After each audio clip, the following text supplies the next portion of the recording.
Tout ce qui arrive en Corée actuellement montre que la Corée est à la pointe artistique dans tous les domaines, que ce soit le cinéma, les jeux vidéo, la musique ou la littérature. J'ai découvert ce livre Impossible à Dieu en français comme un chef-d'œuvre. Alors, ce que j'ai apprécié dans L'Impossible à Dieu, c'est que le ton est très détaché pour parler d'un drame terrible. Et personnellement, je ne connaissais pas cette histoire qui est arrivée du massacre de Jeju, qui a fait autant de morts. Je sais que la Corée a connu beaucoup de douleurs, avec notamment l'occupation japonaise et après avec la guerre civile. Mais j'ignorais qu'il y avait eu ce massacre à Jeju, c'est toujours dramatique quand des Coréens tuent d'autres Coréens. Ce que j'ai beaucoup apprécié, c'est la manière dont elle écrit. Elle écrit à la première personne du singulier et au présent, ce qui fait qu'on est exactement dans la peau du personnage et on ressent ce qu'il ressent.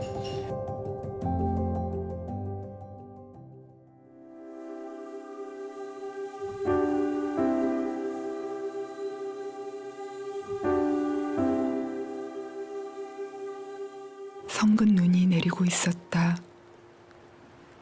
내가 서 있는 벌판의 한쪽 끝은 야트막한 산으로 이어져 있었는데 등성이에서부터 이편 아래쪽까지 수천 그루의 검은 통나무들이 심겨 있었다.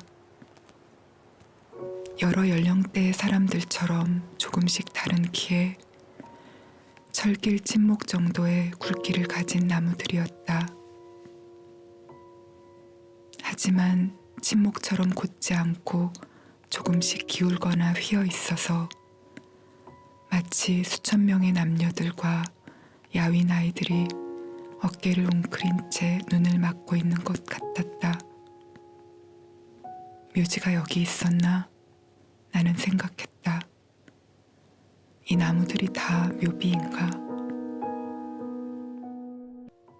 왜 이런 데다 무덤을 쓴 거야?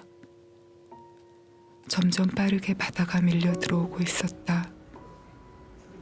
날마다 이렇게 밀물이 들었다 나가고 있었던 건가? 아래쪽 무덤들은 봉분만 남고 뼈들이 쓸려가 버린 것 아닌가? 시간이 없었다. 이미 물에 잠긴 무덤들은 어쩔 수 없더라도 위쪽에 묻힌 뼈들을 옮겨야 했다. 바다가 더 들어오기 전에 바로 지금. 하지만 어떻게? 아무도 없는데, 나한텐 삽도 없는데 이 많은 무덤들을 다 어떻게?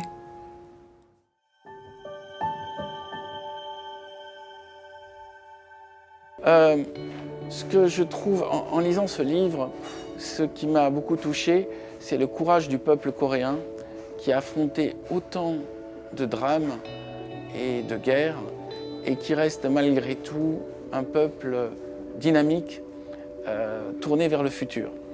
Et j'ai découvert en même temps l'histoire coréenne qui est très dure et en même temps la capacité de résilience des Coréens qui ont transformé toutes ces catastrophes et tous ces drames en une réussite totale et en un rayonnement mondial.